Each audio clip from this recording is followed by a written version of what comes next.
Haleluya, haleluya, haleluya. Yesu ashimwe, Yesu ashimwe, Yesu ashimwe. Amahoro y'Imana abane namwe mwese abari muri groupe b'amaso ndabahaye ikaze muri ano masengesho turimwo kuri b'amaso TV. Mwese murahawe kaze abari ku mugabane wo muri Afrika, abari muri Amerika, abari muri Canada, abari mu Rwanda, abari mu Burundi, Tanzania, eka na Uganda. Mwese ku mugabane w'isi, ku mibumbe yose, ku mubumbe w'isi, mu migabane yose hirya no hino ku isi.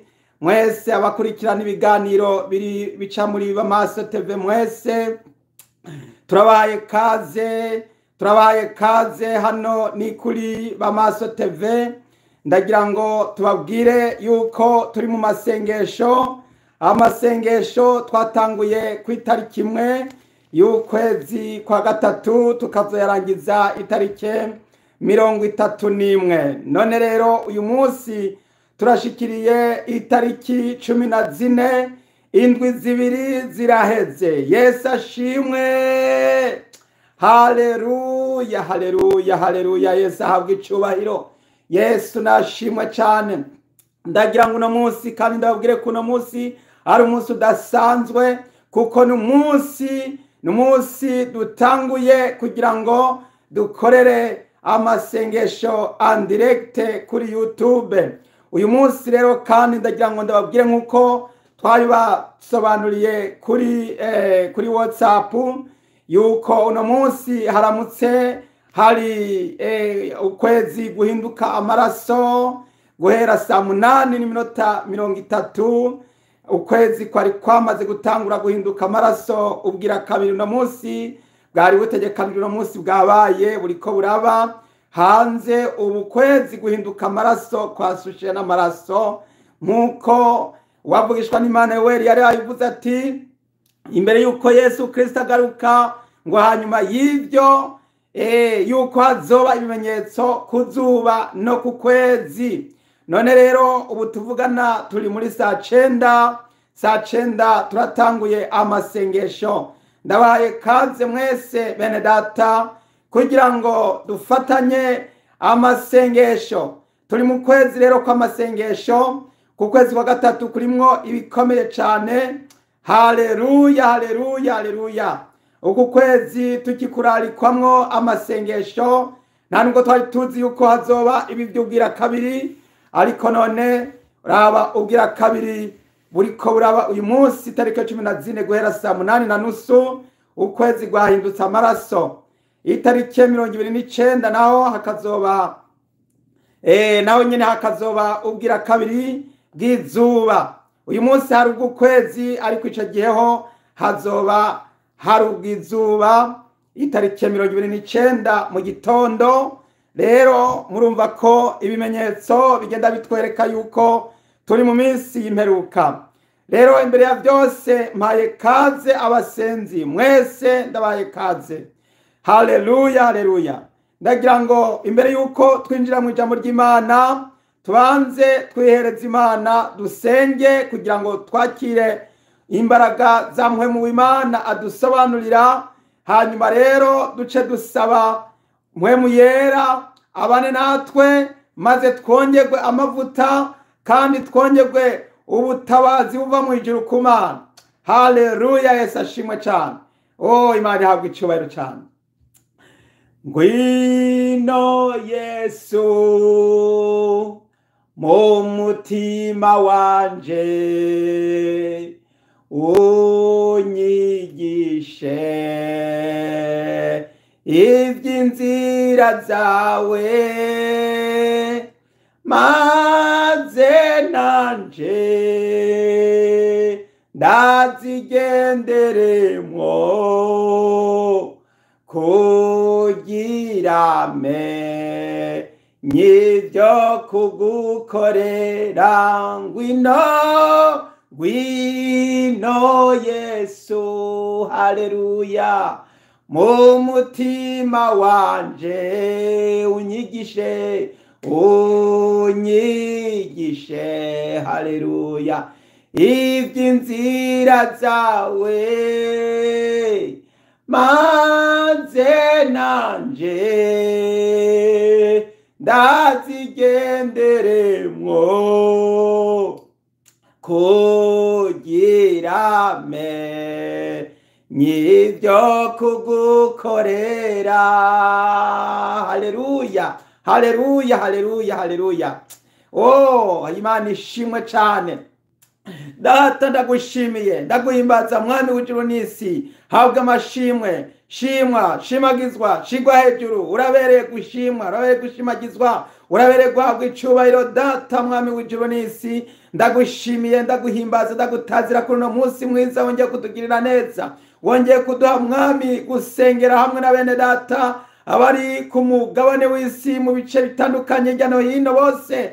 Mwami ndakwinginze kugira ngo aya masengesho abagereko, gusenga kwacu ubane natwe. Umuntu wese mwami ariko arasenga yongere kurindwa, yongere kuzigama, yongere kuyoborwa, mpwemu yera abane natwe. Ndasengera uyu mwanya twinjiyemwo, ni umwanya mwiza tugiye kubanza mwami gusangira amajambo yawe imbere yuko twinjira mu masengesho, kuko urupfunguruzo rw'amasengesho ni ijambo ry'Imana. Urupfunguruzo rw'amasengesho ni ukuvuga ngo ni uguhamagara umwami Yesu. Ndahamagaye umwami Yesu. Yesu ngwino ubane natwe, Yesu ngwino utugirire neza. Niwe ufise urupfunguruzo, niwe wugurura ntihagire uwugara, kandi niwe wugara ntihagire uwugurura. Ndagushimira ko watsinze urupfu na kuzimu, ndagushimira ko watsinze imyuka mibi, ndagushimira ko watsinze ibitero, ndagushima ko watsinze intambara, ndagushima ko uri kumwe natwe nyakubahwa. Ndasengera abera bose, abari mu Burundi, abari mu Rwanda, abari muri Tanzania, abari muri Uganda, abari muri Canada, abari muri Amerika, abari muri Australia, abari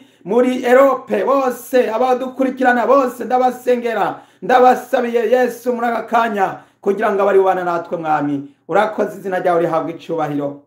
Haleluya. Urakoze kutwemereye tugiye mwami data kuyaga amajambo yawe yera, maze duce twinjira mu masengesho. Yesu urakoze, bishimirwe, mbisenze Imana mu izina rya Yesu Kristo umwami wacu, amen. Yesu ashimwe, Yesu ashimwe bene data, Yesu ashimwe nshuti z'umusaraba. Ndagira ngo mbabwire kuno munsi twagiriwe ubuntu n'Imana, kubera yuko uyu munsi nababwiye yuko hari ubwira kabiri bw'ukwezi. Nabyutse ari 6:00 z'ijoro n'iminota 5, ndabwirwa ngo genda urabe biriko biraba. Nsanga ukwezi kurera, ariko ubwira kabiri bwari butegekanijwe guhera 8:26 ukwezi kwari gutanguye guhinduka amaraso. Iyi saha rero kugeza amagingo ubu turi muri 9 irenze ko iminota. Ndagira ngo ubwire ko n'ubu ukwezi kuriko kurahinduka amaraso kugeza mu gitondo.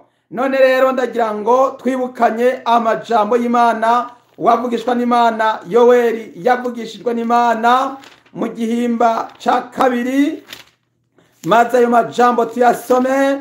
Haleluya. Wavugishwa n'Imana Amosi igihimba ni ca kabiri, umurongo nuwa 30. Dusome mu izina rya Yesu.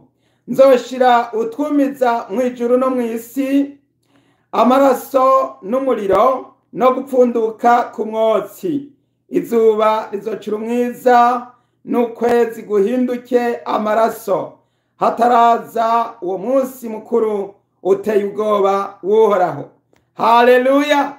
Uhoraho abivugisha Yoweri mu myaka ya kera, mu isezerano rya kera, yuko Uhoraho azoshira utwumiza hejuru mu ijuru.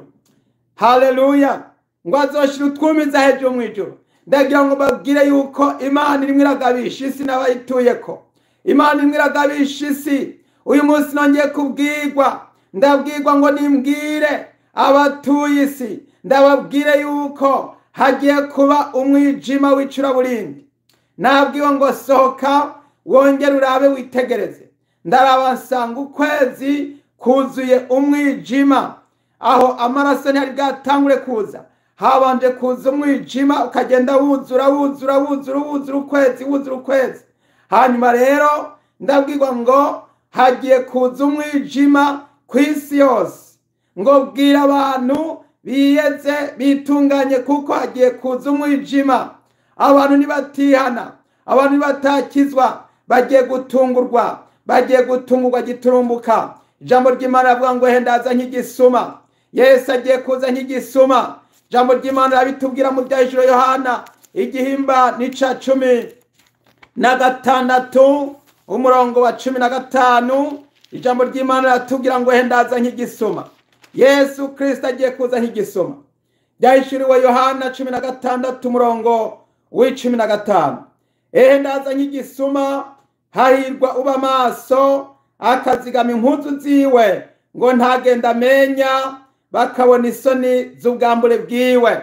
Hahirwa uba maso. Yesu agiye kuza nk'igisuma. Yesu agiye kuza giturumbuka mu gicugu. Hano turi kuva mu gicugu. Munsi nari namaze kuvyuka kuva mu gicugu. Ndagira ngo mbabwire yuko Imana igiye gutungura abantu mu gicugu c'umwijima, mw'icuraburindi ririmo riratera isi. Abantu benshi bari mu mwijima w'icuraburindi, ntibashaka kumvira mpwemu yera, bariko barakurikira isi n'ibyayo, ariko isi igiye guhomvagurika, isi igiye gutabagurika, kuko abantu batigeze bamenya ngo batahure imvugo y'Imana.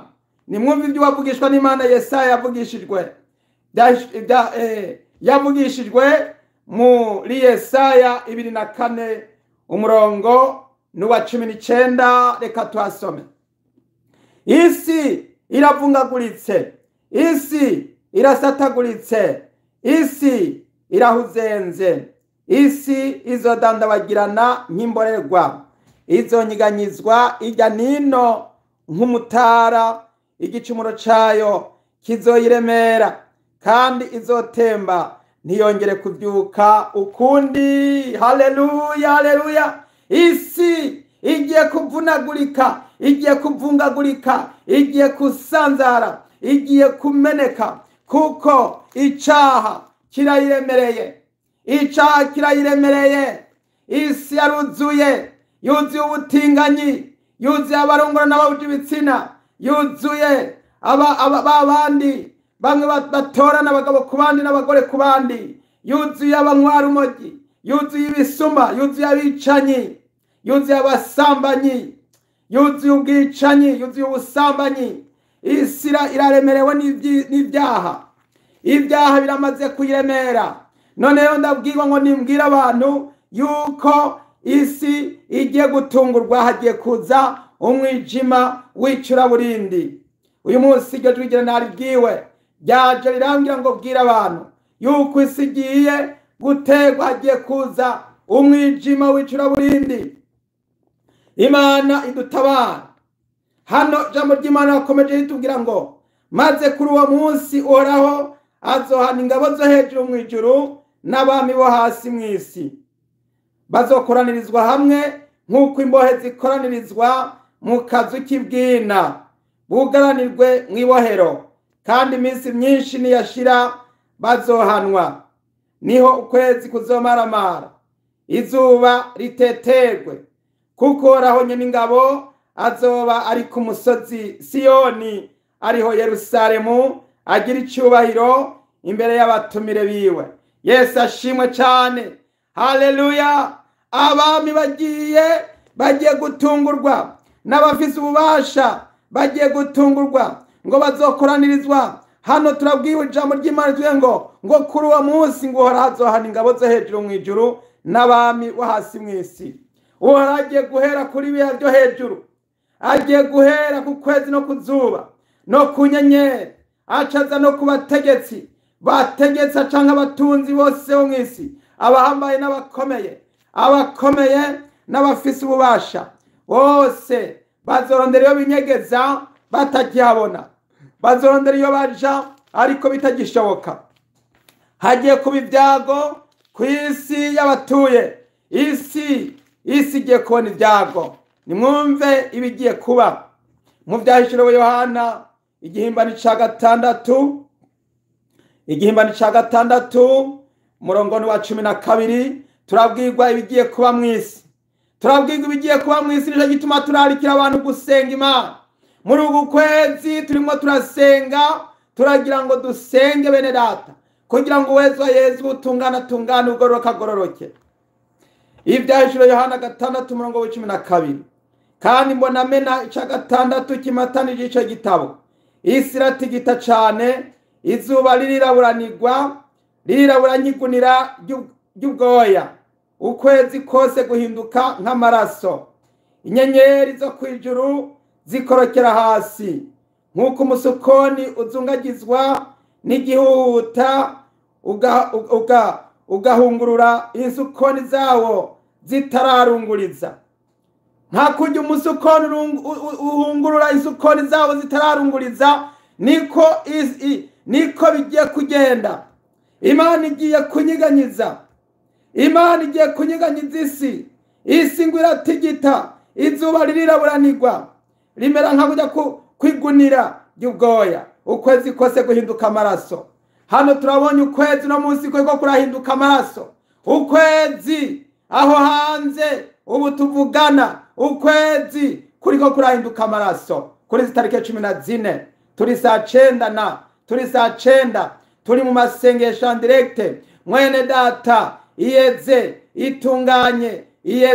itunganye, bamwe twagiye tubarungukira amavideo kuri WhatsApp twabashiriyeko amavideo y'ukuntu kwezi kwariko kurahinduka amaraso. Imbere yuko dutangura ano masengesho twabanje kubirungika. None rero isi igiye kunyiganyizwa, n'ijuru rinyiganyizwe, hagiye kubaho ibikomeye. Ihane mwene data, hano turabwira ngo inyenyeri zo kwijuru zikorokera hasi, nk'uko umusukoni uzungagizwa n'igihuta ugahungurura insukoni zawo zitararunguriza. Ijuru ririzinga nk'umuzingo w'igitabo kizinzwe, imisozi yose n'ibizinga byo mu kiyaga byose bikurwa ahantu havyo. Abami bo mw'isi n'abaganwa n'abakuru n'abagabisha b'abasoda n'abatunzi n'abanyenkomezi n'abagurano bose n'abidegembya bose binyegeza mu masenga no mu bitandara byo ku misozi, babarira imisozi n'ibitandara bati, nimutugweko muduhisha inyonga zivyagiye kuri rya ntebe n'uburake bw'umwagazi w'intama, kuko umunsi uhambaye buhoraho, kuko umunsi uhambaye w'uburake bwabo ushitse. Kandi ninde ashobora guhagarara? Ninde agiye guhagarara ku munsi w'uburake buhambaye, umunsi w'uburake bw'Imana n'uburake bw'umwagazi w'intama w'Imana? Bene data, nimugumbire urya mwana kugira ngo ntarake, nimugumbire Yesu Kristo. Abami bo mw'isi ngo n'abaganwa n'abakomeye n'abahambaye bose bazorondera iyo baja kwinyegeza, kuko igihe Yesu azozira hazoba hari bikomeye. Nimwihane, waba umukuru waba umutoya, nimwihane, nimwakire umwami Yesu. Nabwiwe kubwira abatuye isi yuko hagiye kuza umwijima w'icuraburindi, kubera ko abantu Imana yaravuze byaranse ko bumva. Abantu bakomeje kwinantaza, abantu bakomeje kwigira gakomeye. Imana ibwiye abantu ati nimuhebe isi n'ibyayo, ahubwo bakomeje kubigwanira, bakomeje kubipfa, bakomeje kugenda babuza urugwanko n'ishari n'inzigo. Nta kubabarira kukiriho, umuntu asigaye agirira ishari mugenzi we, akamugirira ishavu, akamugirira uburakari, nta kwibagira. Abantu basigaye bibuka iby'akahise bagakomeza kugenda bagirizanya. Ariko n'igihe ciza cyo kwihana, n'igihe ciza cyo kwihana, n'igihe ciza cyo kwihana. Hagiye kuza umwijima, ibyo abantu bagwaniye n'ibyo abantu baruhiye bigiye kugusigara biraturirwa. Isi irahuzenze, isi iradandabagiranye nyimboregwa, icaha cawe kirayiremereye. Ndagira ngo muri akano kanya mwene data twinjire mu masengesho yo kugira ngo wezwe nanje nezwe. Dusaba Imana itugirire neza. Tugiye gusenga mwene data, abari kuri en direct hano mwese tugiye gusenga. turagira ngo dusenge. Mwene data, iri jambo ry'Imana niryo kugira ngo witegure, niryo kugira ngo ugabe. Imana iravuze ngo nimwitegure, hagiye kuza umwijima. Imana imwe iratanga uburorero, hariko harabubwira kabiri bugenda butanga ibimenyetso byo kugira ngo abantu biyeze, abantu bitunganye, kubera ko ukwezi kurimo kurabera ikimenyetso abayahudi, izuba naryo rikabera ikimenyetso amahanga yose. Ibyo byombi uko ari bibiri, izuba n'ukwezi, biriko biragaragaza. Mwibuke ko ubwira kabiri ugenda buba n'umwaka wese bwarabaye, none munsi bukaba bubaye bw'ukwezi, hagiye kuba n'ubw'izuba. Ariko ibyo byose ni ibyo kugira ngo wowe nanje tube maso. Yesu agiye kuza nk'igisuma, kuko hariko harategurwa ibihe bidasanzwe. Nimwiyeze. Ndararikira mwese abasenzi, abagize groupe b'amaso, abakozi b'Imana, abasenzi, abari mu byumba by'amasengesho, abo tumaranye ibihe. Uno munsi dushitse ku itariki igira 14, ni igihe cyo gukomeza, turabandanya. Mwese nimuze dusenga Imana. Ndagira ngo rero umuntu muri kano kanya abanze yeze, abanze yitunganye, abanze asabe amaraso ya Yesu Kristo amwuhagire, hanyuma rero duca dusenga Imana. Uyu murongo ni wo gusenga. Hano naho gusengera Imana, turi mu masengesho, turararikira abatuye isi. Mwese nimuze musenge, hanyuma mwiyeze. Buri muntu yibagira icaha, yibagira isi n'ibyayo. Isi imubera ikibambwe, nawe isi uyibera ikibambwe, kuko ibyahora bikubera inyungu kera, ibyaho wari ugenderamo kera, ubuzimire wahora urimo kera, byose warabisezereye. Uno munsi byose byakubereye ubuhombe n'agacuku. Uno munsi wibereye muri Yesu. Haleluya. Turagiye rero gusenga Imana. Data mwami w'icyubahiro ugororoka wera, ndagushimiye, ndaguhimbaza mwami w'ijuru n'isi, kuko mwami wabihishije abanyabwenge n'abahanga ukabihishurira inzoya.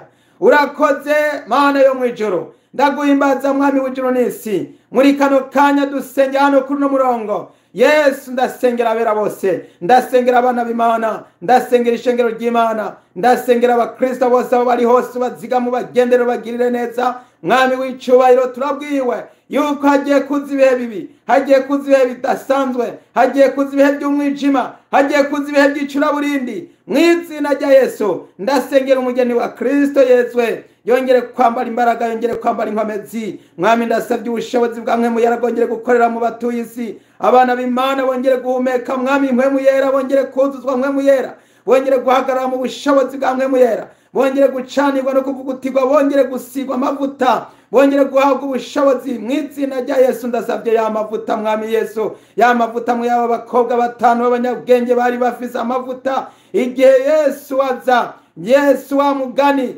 waraciye umugani uvuga ko umukwe yaraje asanga bari batanu bafise amavuta mu macupa yabo, amatara y'abaraka. Ndasengera Yesu umwigeme, amatara yiwe yake, amatara yake, amavuta uzuzwa amavuta. Urakeneye amavuta mu bugingo bwawe, urakeneye amavuta mu mvugo yawe, urakeneye amavuta mu bikorwa ukora, urakeneye amavuta kugira ngo ntaba ari wowe ugaragara, ariko Kristo aba ari we agaragara mu bugingo bwawe. Akira ubushobozi, akira ububasha, akira intsinzi, akira kunesha. Niwongere kwama ibyamwa ibyo Mpwemu yama, n'urukundo, n'umunezero, n'amahoro, n'ubugwaneza, n'ingeso nziza, no kwirinda. Haleluya. Uzuzwa ubushobozi, wongere kuvugishwa, wongere guhezagirwa, wongere kuvugutirwa. Ndimo ndasengera umwigeme yaciye bugufi, umwigeme ariko arezwa, umwigeme ariko aratunganywa, avugutirwa. Ndamusabiye amaraso ya Yesu akubonekeko ku mutima no ku mubiri, guhera mu rutwariro kugeza mu bworo bw'ikirenge. Wongere kuzigamwa no kurindwa mu izina rya Yesu. Ndirukanye ibitero by'abadayimoni n'imyuka mibi guhiga, bikurondera, bigushaka, bitokubona, ntibize bikusange bijye bikubone. Byirukanwe, ndabyirukaniye kure mu izina rya Yesu. Imyuka mibi y'abadayimoni yirukanwe, itsindwe, itekere ihunge mu izina rya Yesu Kristo. mwami ndasengera abariko barasenga bose muri kano kanya, ndasengera ariko bariyeza bose muri kuno kwezi, ndasengera abo turi kumwe muri ano masengesho muri grupe b'amaso, kugira ngo babere maso ubugingo, bahe mwami Yesu kumesura imbone zabo, bakomeze kwezwa nukozwa ku mubiri no ku mutima. Ndabasaba ibikorwa by'Imana, ibikorwa byiza, ibikorwa byera, ibikorwa bishimwa n'Imana. Ndabasabiye kwihana no guheba icaha n'akaha n'ibisa n'ibyaha. Ndasengera uyu muntu mwami byanse kuharira, yibagira ibyo yakorewe, nubwo yakorewe ibibi ariko yihane, nubwo yakorewe ibibi ariko yihane, ababarire, ahebe ibyo yakorewe, yongere kusabira no gusengera uwamukoreye nabi. Ndamusengera kugira ngo yongere gutanga imbabazi n'ikigongwe mwami, kuko ijambo ryawe riravuga ngo imbabazi nizo ngomba si bimazi. Kandi mwami Yesu waravuze ngo mu rubanza mwami kimazi, mu rubanza mwami imbabazi ziratsinda. Ndasengera abantu bongere kubabarira, ndasengera abantu bongere kwibagira ibyaha, bongere kwibagira isi n'ibyayo, bashingira ibiri imbere, bakomeze ibiri imbere, bibagira iby'akahise, bashingira ibiri imbere. Mwami ndasengera abantu benshi mwami bagiye gutungurwa giturumbuka mwami, bazokwisanga mwami data bari mu mwijima w'icuraburindi. Ndabasengera ubahe umuco, ubahe kunesha, ubahe intsinzi, ubahe ubushobozi, ubahe kuyoboka, ubahe kuzuzwa imbaraga, ubahe guzigamwa no kurindwa mu izina rya Yesu. Twirukanye ibitero byose biko biratera, wari umugabo arimo araterwa n'ibitero mu izina rya Yesu. Ibyo bitero ndabyirukanye, ibyo bitero n'ibihunge, ibyo bitero n'ibigende, ibyo bitero n'ibyirukanwe mu izina rya Yesu. Turabyirukanye mu izina rya Yesu. Hari umuntu afise ibibazo mu rugo rwiwe, ndamusengera ngo ibyo bibazo biri mu rugo bihagarare. Mudayimoni yirukanwe, mudayimoni yateye arimo aratera akaduruvayo, atera intambara, atera imvururu ziko ziraterwa n'abadayimoni. Imizimu ndayirukanye mu izina rya Yesu. Imizimu yirukanwe, imizimu tembe, igende, ihunge, itekere mu izina rya Yesu. Mwami ndasengera umuntu agwaye, ari mukenyezi agwaye, ndamusabiye gukira. Kira ubwo bugwayi bwawe bwose burimo buragutera. Wagwaye ingwara y'igitigu, kira ico gitigu gikire mu izina rya Yesu. Wagwaye ingwara y'amahaha, kira amahaha ndasengera wakire mu izina rya Yesu. Amafigo kira gukira mu izina rya Yesu. Ndasengera mwami mukenyezi agwaye amaso, mugize mu buhumura amaso, umugendere mugire neza. Ndasengera ugwaye amaguru, romatizme yongere gukira mu izina rya Yesu. Ndasengera abafise ibyaha by'ubusambanyi, hari umuntu ategwa n'icaha cy'ubusambanyi byanze kwaciyana, ndasenze mu izina rya Yesu. Wicaha gituzwe, wacahawe, wa mudayimoni uteze ubusambanyi, hunga, genda, tekera, hunga mu izina rya Yesu. Ubusambanyi ndabwirukanye. Hari abantu bagenda barabaza pornography kuri za telefone, mu izina rya Yesu ndabasengera kugira ngo amaso yabo yongere kuraba ku musaraba, amaso yawe arabe umusaraba. Yewe umusore, amaso yawe ntazire kuraba kuri bya bintu by'ubuhumbu, ibyo bintu mugirishira kuri stati, ibyo bintu mushira kuri Facebook, mushira kuri YouTube, mushira ibyo byose mushirako, mubikureko, mubihanagure mu izina rya Yesu. Ntugasubire gukurikira ibyisi, ntugasubire kureba amafilime ya za pornography. Niwakire Yesu, wohoka, akira gukira mu izina rya Yesu Kristo. Ndasengera umuntu agenda kuraguza, agendera mu bapfumu, yongere kwihana ibyo miti yarimo arakoresha, ihagarare mu izina rya Yesu. Ihagarare mu izina rya Yesu. Iyo miti iturigwe, ndaturije ibyo biheko n'ibigirwamana n'intenderi byose bituzwe, byirukanwe mu izina rya Yesu Kristo. Mwami ndasengera umuntu agwaye ingwara yo mu mutwe, ingwara yo mu mutwe ayikire. Iyo ngwara yo mu mutwe nikire, iyo ngwara yo mu mutwe nikire, iyo ngwara yo mu mutwe nikire mu izina rya Yesu. Ngwara we hunga, abadayimoni bateye umuntu mu mutwe, abadayimoni mu izina rya Yesu birukanwe, basezere bahunge. Ndasengera umuntu agwaye intandara, izi ntandara zimuveko, zikire. Wa ntandara we kira, sezera, genda, muvemo mwigema agwaye intandara, ndamusengera gukira. Intandara zihunge, zitekere, zigende mu izina rya Yesu. Hari umukenyezi aguma agenda atora amashashe kubw'ingwara mu mutwe, ingwara y'ibisatsi, ndamusengera kugira ngo iyo ngwara ikire mu izina rya Yesu. Daimoni bateye umukenyezi bamuvemo, bahunge, batekere, bagende mu izina rya Yesu. Batogira ububasha,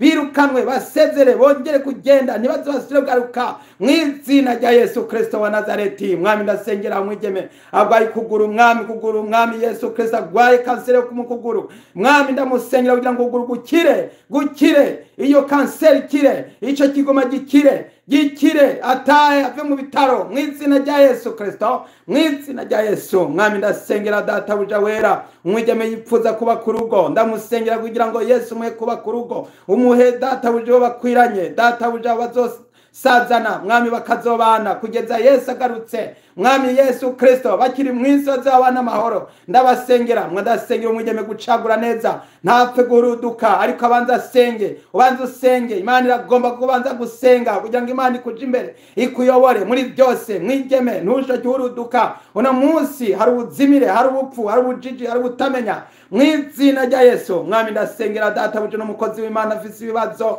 mw'idini arimwo, ndamusengera ngo mutabare umurokore muhe kubona amaso, muhe kugira ahabwa amaso yo kubona, amaso y'umwuka, amaso ya mpemu, umusobanurire mukure ko mwami bitwikirizo byamutwikiriye mu maso, umuhumura amaso, muhishurire, mugendere, muzigame, mugirire neza mw'izina rya Yesu. Mwami ndasengera abantu uburyo bwose, ndasengera mwami abayiganyira n'abidodomba mwami n'abihebura, ubazigame, ubazigame, ubarinde, ubagire neza, ubagwanire, ubabere intsinzi, ubabere inyishu, ubabere ibisubizo, ubabere mutabazi, ubabere ubuhungiro, ubabere intsinzi, ubabere ikibirengeye mw'izina rya Yesu. Mwami ndasengera abariko barasenga muri kano kanyu bayinkomezi, abariko barezwa, hari umuntu ashaka kwezwa yagomba kwisabira imbaraga, yisabira inkomezi, ndamusabira inkomezi za mpwemu yera, inkomezi zo gucanirwa no kuvutirwa no kuyoboka no kwezwa. Akira ubushobozi, akira ubushobozi, akira ubushobozi bwa mpwemu yera mw'izina rya Yesu. Ni wihane caha, icaha c'ubukonje, icaha c'intege nke, icaha cyo kugira intege nke, icaha cyo gukekeranya mw'izina rya Yesu.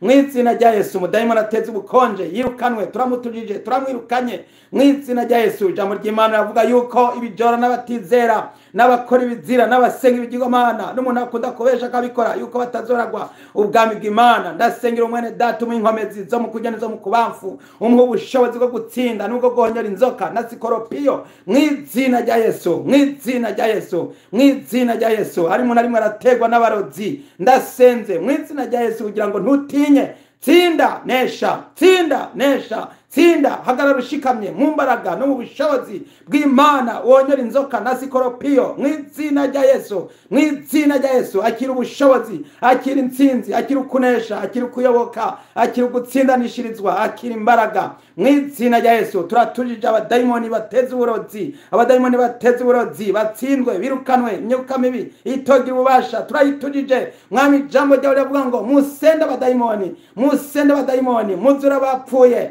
ati mubihere ubuntu, mubitangira ubundi. Ndasengera abagwaye ingwara z'uburyo bwose bongere kubohoka, bongere gukira, bongere guhabwa gukira, urukingo, urucanco, umuti uva mu ijuru ku Mana, wongere kugendera umuntu agwariye mu bitaro, yongere kubohoka, yongere gukira, yongere kuzuza imbaraga n'inkomezi, yongere gutsinda no kunesha mwami. Ndasengera umuntu mwami afise intambara mu rugo, hari abantu bariko baratongana, bariko barashwana, barimo mu bibazo, ndabasengera amahoro yongere kuza mu rugo, bongere guhabwa ubushobozi bwo gusenga, basengere hamwe muri mpwemu yera, bahagarare mu bushobozi no mu ntsinzi, bakomeze bazigamwe, barindwe. Ndabasabiye amaraso ya Yesu Kristo ababeko mw'izina rya Yesu. Mwami ndasengera data buri umuntu ariko aragirizwa, ayagirizwa, guma yagirizwa, umutima uramucira urubanza mwami Yesu. Ndamusengera kugira ngo umubohore, umukure kw'ico ceyi, nico canda, nico cago, nayo makuba, nivyo byago. Hari umuntu yatewe n'ibitero umenga n'imisozi yamusenyukiyeko, ndamusengera kugira ngo iyo misozi muveko, iveko, igende, ituzwe, yiruki, igende, itegere,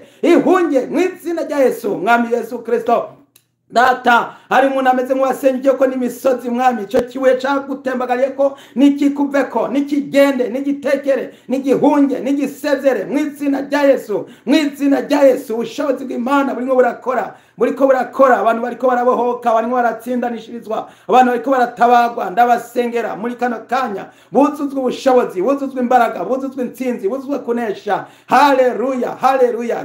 Gendera mwami Mana nzima abantu uburyo bwose. Ndasengera umugeni wa Kristo hari hose musi y'izuba, yongere kwikangura, yongere gucanirwa, yongere kwatsa amatara, itara ryake. Ndasengera mwami abera bose mwami Yesu, ntibakurikira amadini, kuko amadini ariko arayobya abantu benshi, bariko barayobera abazimirira mu madini, ariko nibasoke batabagwe, bongere kurangamiza Yesu ku musaraba, bongere kuraba Yesu agiye kuza ku bicu. Yesu ikimenyetso cy'umwana w'umuntu ugiye kubonekera ku bicu. Ndasengera abana b'Imana aho bari hose, bitegure, bikangure, babe maso, bavugutirwe, bezwe, bagirwe icuma kiramuye. Ndasengera abera bose abana b'Imana, ubahe inkomezi zo mu kurya n'izo mu kubamfu, bahe gutsinda ibitero bimwe biratera abantu benshi, batabagwe mw'izina rya Yesu. Turasabye intsinzi mwami, turasabye intsinzi mu bihugu bitandukanye, guhera hano muri Canada ndasengera intsinzi muri Canada y'agakiza. Yesu, intsinzi bw'amabwami bwa Mesiya, ubwami bwa Mesiya mwongere kuza muri kino gihugu ca Canada, bukureho ubutinganyi, bukureho ubwicanyi, bukureho ubusambanyi, bukureho urumogi, bukureho data inkozi z'ibibi zitsindwe mu izina rya Yesu. Haza n'ugororoka kudazoshira. Ndasengera Amerika, ndasengera mwami Yesu Kristo imigabane yose itandukanye, ndasengera Afrika, ndasengera mwami Burundi n'u Rwanda, ndasengera na Kongo, ndasengera na Tanzania na Bugande, ndasengera mwami abana b'Imana barindu bazigama bahingomezi zo gutsinda, bagwanye icaha bacirukane, bagisezerere, bagitekure mu izina rya Yesu. O Yesu urakoze Mana, ndagushimiye, ndaguhimbaje mwami. Urakoze Yesu kuko ibitangaza n'ibimenyetso bikoretse, abantu barabohotse, abantu bagiriwe imbabazi, abantu barejejwe, abantu baratunganye. Ndabasengera wezwa yezwe, ugororoka gororoke. Yesu aravuze ati ehe ndaza vuba, ndaje nk'igisuma, ndaje vuba kugira ngo ngere umuntu wese ibikoranye n'ibyo yakoze. Ndagushimira mwami ku bantu babohotse, abantu bariko barabohoka, abantu bariko barakizwa, abantu bariko barandikwa amazina yabo mu gitabo cy'ubugingo. Mwami Yesu wangire kugira neza umwene data ariko arihana icaha,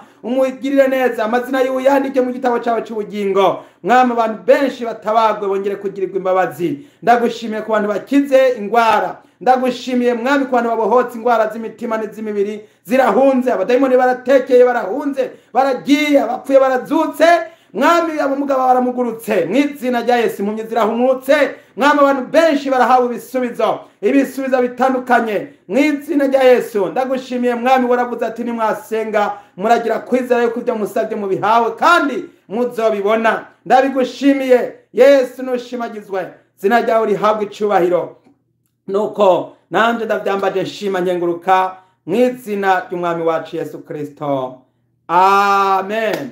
Amen. Haleluya, haleluya. Umwami Yesu ahabwe icubahiro cyane. Haleluya.